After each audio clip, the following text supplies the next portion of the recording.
আমরা জেনারেল শিক্ষাকে ইসলামী শিক্ষায় রূপান্তর করার জন্য বলে আসতে দাবি জানাচ্ছি।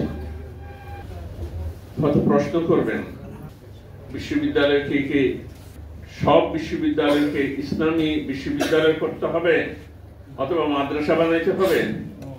তাহলে আপনারা অর্থাৎ আমরা যে বিশ্ববিদ্যালয় শিক্ষাকে ইসলামীকরণ করার জন্য যে বলতেছি সেটা স্বরূপ কি?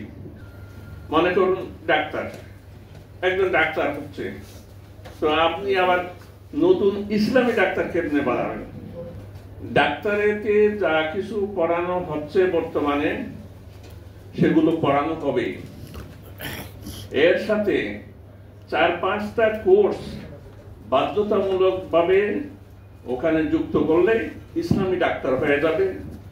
তারা গলা কাটা ডাক্তার হবে না। চিকিৎসার জন্য আমাদের রোগীদেরকে বিদেশে যেতে হবে না, অনেক বৈদেশিক মুদ্রার সাশ্রয় হবে। সেই বিষয়গুলো কি? খুব সংক্ষেপে, মানুষের দেহ এবং স্বাস্থ্য সম্পর্কে কোরআন মজিদে কি কি আয়াত আছে? এখানে বাংলাদেশের 14 কোটি মানুষের চিন্তাধারার একটা প্রতিফলন এখানে হচ্ছে। এই প্রাইমারিতে আমাদের জায়গা ছিল, যেখান থেকে মুসলমান নামের সন্তান নামে মুসলমান হবে না, অন্তত তার জন্য সূরা কেরাতগুলো সহিহ হয়, সেই জন্য প্রাইমারি স্কুলে আমাদের ধর্মীয় শিক্ষক দেওয়া প্রয়োজন ছিল। যেভাবে দাবি আদায় করার প্রক্রিয়া আছে আমরা সেইভাবে যাই।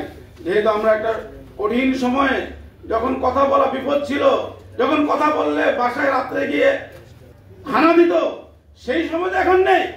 এখন আর আমরা এটাকে দাবি না আদায় করা পর্যন্ত আমাদের বসে থাকার সময় নেই।